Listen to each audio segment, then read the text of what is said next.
To SI Now, I'm Robin Lundberg here with Amy Campbell. And Amy, I think your interest in the remainder of the NCAA tournament may be dependent on how you feel about Sister Jean. Well, at this point, she's the most recognizable face still left in the tournament, in the Elite Eight. Last night, absolute madness. 11 seed Loyola-Chicago advances to play 9 seed Kansas State, who knocked out Kentucky. 9 seed Florida State takes down Gonzaga, and 3 seed Michigan advances after absolutely crushing Texas A&M. This is the first time 3 teams seeded 9 or lower have ever made it to the Elite Eight, which begs the question, is the 8 really elite? Robin, are you happy to see so many top teams knocked out of the tournament? I think in the end, most people don't want to see all of these Cinderellas make a run. You need the foil to remain. Duke is the most important team remaining in the tournament. I don't know who Cinderella goes against, but David needs a Goliath, right?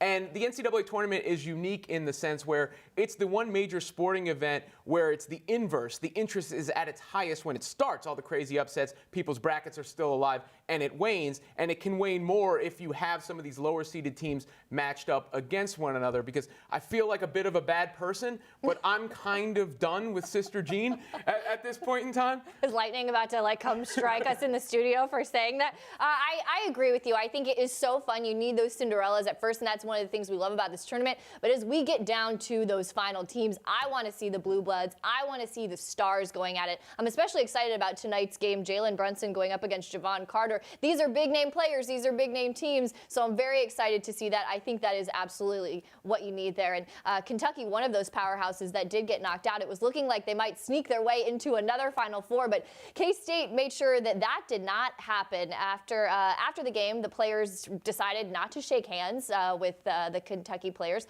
All the Wildcats were not shaking hands with each other, and some of the K-State players thought that that was a little disrespectful. You have a message for the haters? Nah, I ain't got nothing for the haters. I just wish they would have shook our hands at least, man. That's crazy. They didn't shake your hands after the game? They didn't shake our hands after the game. They walked off. Well, what did you think about that, I guess, when they did that? I mean, it's sorry, man. They going to the NBA, I guess. I guess about them being cocky, but it's all right. You know, you guys started to shake hands at the end of the game. Kentucky, they didn't shake hands, I was told. Yeah, a few of them didn't shake hands. We did shake hands with a few, but I don't know what was up with that. Coach Cal did not see it that way. Calipari said they were turned and celebrating, so I walked off. There was no disrespect or anything. It's just they were celebrating, and I was happy for them. So I don't know if he was actually happy for them. But Robin, which Wildcats are you on the side of here? Kentucky. Look, it's kind of amusing to me how, a lot of people can say out of one side of their mouth, players are too friendly nowadays, and then they can get upset if a little bit of competitiveness shows. But I don't even know if that was the case here. Calipari's explanation makes perfect sense. They lost. They're having their little celebration on the court, deservedly so. You don't want to interrupt it. You're not going out of your way for the handshake. It's customary, but it's not, obligatory. So they saw that, and they're like, all right, peace. We're headed to the locker room. Right. I'm not about to sit here and watch you celebrate, do something I wish I was doing and finish and wait to shake your hand. And I think when you put all that emotion into it, it's a little bit hard to do that. So I have no problem with this. I think his answer was perfectly valid. Texas A&M was eliminated from the tourney, but former Aggie Johnny Manziel is back in the news. Manziel took part in the University of San Diego's Pro Day, where scouts from 13 NFL teams were present to see him. Manziel is obviously looking for any opportunity to make it back to the NFL. What needs to happen for him to get another look in the league? No, I don't know, maybe every NFL quarterback needs to be abducted by aliens. It's just not going to happen. This is not going to happen for Johnny Manziel. And I think part of this is the off-the-field issues, and one could make an argument maybe that he has grown, but he didn't look very good yesterday. I'm surprised 13 teams showed up. He didn't look very good yesterday. And even when he was at his best, he wasn't doing very well then. So for me, that performance is what's going to be the deal breaker. If he was maybe amazing, you might consider a redemption story. Yeah, I think your latter point is the big one. He never proved it at the NFL level. And I hope he has turned his life around. Honestly, I do. But I think it is more likely he has gotten worse in that time than better, considering some of what he went through and some of what he put his body through. In the NBA, the start of last night's Kings-Hawks game was delayed due to protests in the Sacramento area and outside the Kings arena. The protests followed the shooting death of Stephon Clark, an unarmed black man killed by police. Shot 20 times! Shot 20 times! Shot 20 times! Shot 20 times! Shot 20 times! Shot 20 times! Shot 20 times! Shot 20 times! After the game, Kings owner Vivek Ranadive took to center court to address the crowd. We here at the Kings recognize that we have a big platform It's a responsibility that we take very seriously. We recognize that it's not just business as usual, and we are going to work really hard to bring everybody together to make the world a better place, starting with our own community. And we're going to work really hard to prevent this kind of a tragedy from happening again. Safety Eric Reed, the first player to kneel alongside Colin Kaepernick to protest police brutality, announced that he is not planning to protest during the anthem this season, saying, "We understand you have to change with the times. I'm not saying I'm going to stop being active because I won't. I'm just going to consider different ways to be active. I don't think it will be in the form of protesting during the anthem. I say during because it's crazy that the narrative changed to we were protesting the anthem, and that wasn't the case." With Reed struggling to land a job, and Kaepernick obviously ostracized, the tone Ranadive struck was another stark reminder of just how much more in touch the NBA has been in comparison to the NFL when addressing social and political issues. It is worth noting, Adam Silver sent out a reminder that the league has a rule about standing for the anthem, but it isn't something that they have had to address. No NBA players have taken a knee. I believe in large part because they feel they have a voice and support from the powers that be. The largest figures in the NBA, both players and coaches, have spoken out on issues ranging from the president to gun control to immigration and police brutality without the commissioner or ownership telling them to stick to sports. And despite doing a lot more than dribbling, NBA popularity and ratings are on the rise, which should perhaps serve as a message to the NFL about what can happen when you show a human side. Yeah, I think Ranadive absolutely nailed it with what he did here. Took time to speak to some of the players about how they wanted to respond to this, as opposed to how we've seen a lot of NFL owners divide their teams by not listening to the voices of the players. Ranadive's quote, "Maybe this is an opportunity to bring people together," I thought was really insightful, and that's exactly what he did with this. Sticking with the NBA, it looks like the Spurs have some drama in their locker room as ESPN's Adrian Wojnarowski reports they held a very tense players-only meeting to beg the injured Kawhi Leonard to return because teammates believe he is healthy enough, and team doctors have cleared him. The Spurs are in a close fight for playoff seeding, but after the meeting, Manu Ginobili said the team needed to proceed as if they won't have Kawhi in the lineup. After the Woj report dropped, Danny Green tweeted, "Couldn't be any more incorrect, LOL." Well, I guess if you laugh at it, it means something, right? So clearly this is a bad look for Kawhi. And Robin, I know we both think there's probably a pretty good chance that in light of all this, he won't be in San Antonio long term. But do you think other teams should be nervous about going after Kawhi? Just a little bit for two reasons. One, when this happens with the Spurs, you really shake your head. If it was the Knicks, you go, well, Kawhi's in the right. But the Spurs' reputation makes it look like Kawhi could be in the wrong. And then there is the injury concern.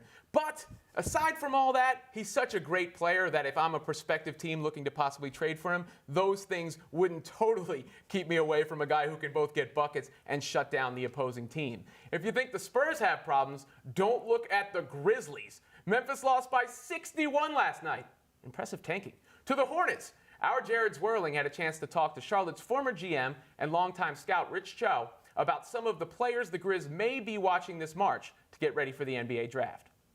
So I want to start with Deandre Ayton, potential #1 pick in the draft. He had a tough first-round loss against Buffalo. He was exposed defensively a little bit. Do you still think he's a #1 pick, or someone else can jump into that spot?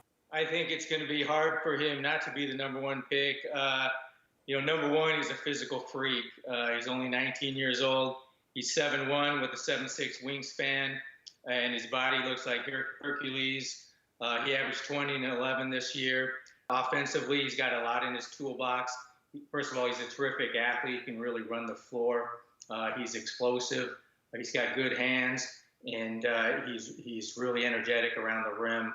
In a pick and roll game, he can pick and pop. He can hit a 15 to 17-foot jumper. On the block, he's still got to refine his post game, but he's got a jump hook, right and left hand. He's not a guy that you're going to play through right away, because his feel for the game, he's still learning the game, but that'll come. Again, he's only 19. Biggest question mark with him is his motor and his feel for the game, but I think he's probably going to be the #1 pick, and he's going to be a terrific player for somebody. Rich, one other top guy, Trae Young, declared for the draft this past week. A lot of guys compare him to Steph Curry. Where do you see Trae Young going? Well, I think the Steph Curry comparisons are legit. You know, Trae Young's probably been the most heavily scrutinized player in the country this year just because of his success, and everybody wants to pick him apart. But I like to look at what he can do instead of what he can't do. You know, number one, he can really score the ball. Like you said, he's got 25, 28, 20, 30-foot range, and that's not common, obviously. But I would say even more so, his best strength is his uncanny feel for the game and his court vision. He can really find guys. He can also get to the rim. He's got a good stutter step. He can get to the rim, and he's not afraid of contact. He got to the line almost 9 times a game this year. The drawback with him is he's got to get some strength, and he's got to put a little more effort on the defensive end of the floor. But somebody's going to get a really good player with Trae Young. Rich, the big question everyone wants to know is who is the sleeper pick in this draft? Who is this year's Donovan Mitchell? Well, I think it's going to be a really good draft up top. You know, a guy I really like is Mikal Bridges from Villanova. He's a two-way player that can play both ends of the floor. He can really shoot the ball. He can guard guys. And so somebody's going to get a really good player there. I wouldn't say he's a sleeper because a lot of people know about him, but another guy that I think is a little bit off the radar, Chandler Hutchison from Boise State. He's what fits in this in today's NBA. He's a versatile small forward that can do a lot of things with and without the ball. So he's going to be a good player for somebody as well. That's great, Rich. Switch to the NBA. James Harden having a fantastic year. MVP candidate, probably the favorite there. It's interesting, though. Some critics say, you know, not the best all-around player, really more offensive heavy, isolation heavy. What's your take on James Harden in the NBA today as an overall player? I love James Harden. You know, we drafted him when I was in OKC, and he's hard to stop on offense. You know, you try to do whatever you can to stop him, but first of all, he's lefty. He can really shoot the ball with range. He's got a great handle. He can really find guys. He's got great court vision, great feel for the game. So offensively, there's not much missing there. So I love James. I think he should be the MVP this year. Rich, I want to end with something very fun about you off the court. You take your scouting principles to scouting food. Around the world, you've traveled the world scouting players, and you have a website, bigtimebites.com. How did the idea come about for you? How are you growing the website in your downtime right now? Yeah, well, it came about when I started traveling a lot, and I would always, before I traveled, I'd always look for recommendations from friends and family, and then I'd go to those cities and try out different restaurants and different dishes. Pretty soon I got a large notebook of information, and then people started asking me for recommendations. So I decided to start a website and put all that information to good use. And all my reviews are called scouting reports. And then we've got a rating system, rotation, starter, all-star, franchise, and Hall of Fame. And it's dish-based instead of restaurant-based. So because there's 5 ratings and it's called Big Time Bites, it's got to be a positive dish to be on the site. So as a user to the site, you don't have to sift through all the negativity to find good stuff. Rich, you're the most complete analytical guy I've ever met in my life for scouting reports on players and food. I mean, you're the best at it, my man. So we wish you all the best in your current endeavors and with food and your website, bigtimebites.com. Go check it out, and we'll talk to you very soon, my man. Thanks again for joining us.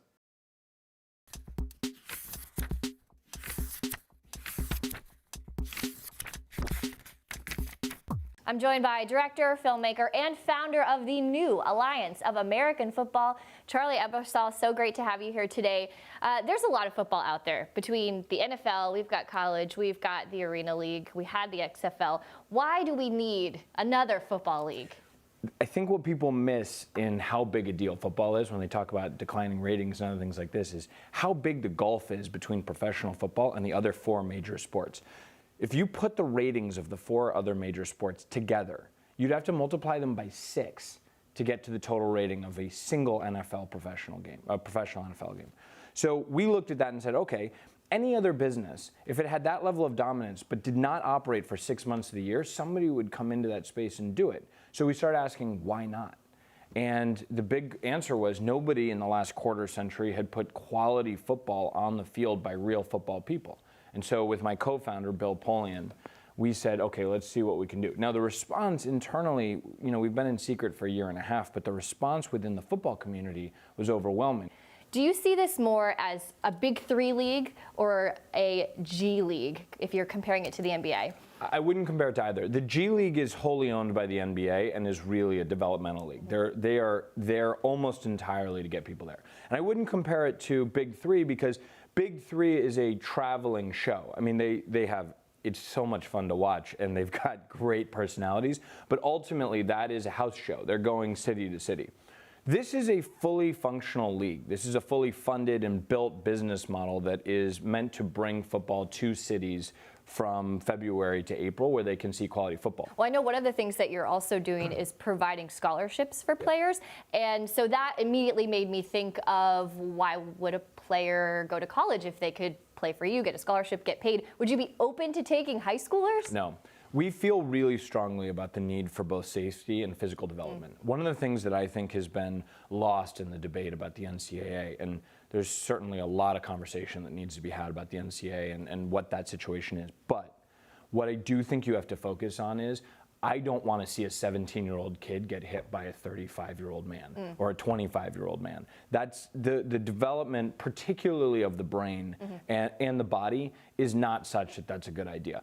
I am not a brain expert. Neither is Bill Polian or Justin Tuck or anyone else in my organization, which is why we are putting together a completely separate organization that will actually write our protocols and will police our protocols. Because honestly, it should not be people who are profiting off of the business who are making determinations about medical health and safety. So I know you guys are launching February 2019, a week after the Super Bowl, a year before the XFL launches. Was a part of your plan to beat the XFL to the punch here? No. We started doing this almost a year and change before Vince announced anything. In fact, when we did the film, we had already, before the film came out, we'd already really started the process. Part of it was CBS. CBS has the Super Bowl. So the Super Bowl airs on CBS, and the next week on CBS, our game airs. And so we believe that there's a lot of value in that consistency and showing the flow of football because, as is said often, it truly is the saddest Sunday in America. So we should start looking at that weekend as an opportunity to bring fans back in. So you talk about that documentary you made about the XFL. I'm sure you learned so much about so many different things. Did you learn anything about maybe what not to do in making your league? I think what we learned, not just with that film, but with 6 months of research with everyone from football experts to former coaches to Hall of Famers to executives, both at the NFL and NCAA level, was football, football, football, football, football. That's what matters. You have to put quality football on the field. You have to put real quality football, and to do that, you have to have real football people. And that it's not about marketing and it's not about all the other stuff, that if you're going to put a 10-year plan together, you have to put something together that is entirely based around quality product. All right, so I want to go back to what you said about how impressed we're going to be with some of the names of the people involved, some of the coaches. Are we going to see any Pro Bowlers? You're going to see coaches who have made their names as champions, and they're going to be very impressive. Here's what I'd say differently. When I was young, my dad always told me that if you have a good story, break it up into many pieces and dole it out. So I'm not going to go too far down the path, but here's what I tell you is, if you were impressed by the people we put on stage yesterday in terms of who was building our league, you're going to be equally or more impressed by the people we're putting on the field as head coaches. Well, we're certainly looking forward to seeing where those teams are going to be, who's going to be involved. That's a great cliffhanger to end on. It sounds like a really interesting and inventive league, and I'm really excited to watch it. So, Charlie, thanks so much for joining us. We appreciate it. Thank you very much. Thanks.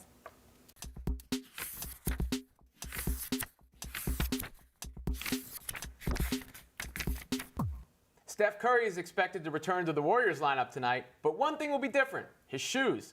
Curry plans to play in his new signature Under Armour sneakers, a mid-low top shoe.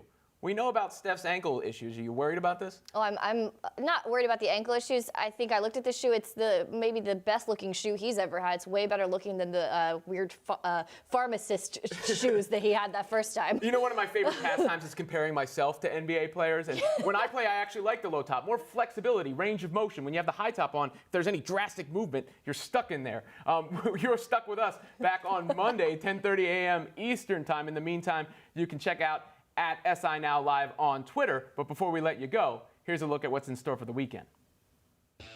It's time for SI Now's Weekend Drive, presented by Toyota. Let's go places. The NCAA tournament is still underway, and we're taking a look at some of the big matchups. First, we'll start in Boston, where number 1 seed Villanova will take on West Virginia. Mountaineers head coach Bob Huggins believes his team's chances of taking down the Wildcats is by speeding up his offense. We're better when we score. We're better when the game's sped up. We're going to try to speed the game up and play at a faster pace. West Virginia will need to lock down Villanova's shooting. The Wildcats lead the nation with an average of 87 points per game. Next, we travel to Boston for a matchup between two of college basketball's most storied programs, Duke and Syracuse. Cuse head coach Jim Boeheim has taken his team from a bubble team to the Sweet 16 against a familiar face in Coach K. We've been friends for over, 20-some years, almost 30 really, and we've worked together 11 summers. And if two guys like us can work together over 11 summers and still be friends, that's pretty good relationship. Duke has multiple first-round picks on its roster, but the Orange have limited their last 3 opponents to under 60 points. Finally, we preview an Elite 8 matchup between 9-seeded Kansas State and 11-seeded Loyola-Chicago.